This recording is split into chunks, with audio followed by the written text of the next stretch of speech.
திரையுலகில் தனக்கென ஒரு தனி முத்திரையை பதித்த கருப்பு தங்கம் இவர். விஜயகாந்த் என்றவுடனே நமக்கு நினைவுக்கு வருபவை அவரது அதிரடி சண்டை காட்சிகள், புள்ளி விவர வசன உச்சரிப்புகள், ரத்தம் சிவக்க வந்த கண்களும் தான். ஆனால் விஜயகாந்த் ஒரு நளினமான நடனக்காரர் என்பது நம்ம எத்தனை பேருக்கு நினைவிருக்கிறது? நம் இளமை காலங்களில் அவரது பாடல்களுக்கு நாம் எப்படி தாளம் தட்டி ஆடியிருப்போம். அத்தகைய விஜயகாந்த் அவர்களின் நடன அசைவுகளை இன்று உங்கள் முன்பு மேடையேற்ற முயற்சி செய்து அவருக்கு ஒரு நினைவேந்தலை வழங்குவதே எங்கள் நோக்கம்.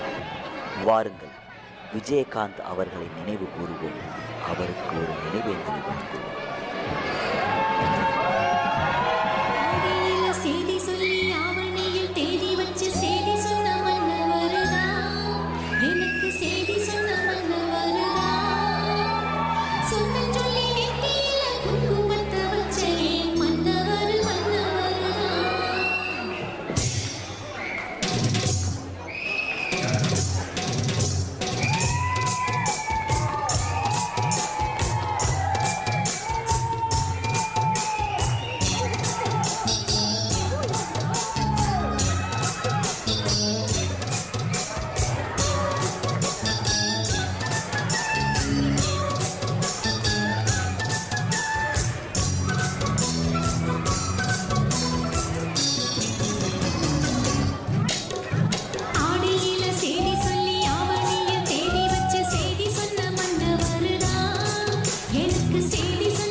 தந்தது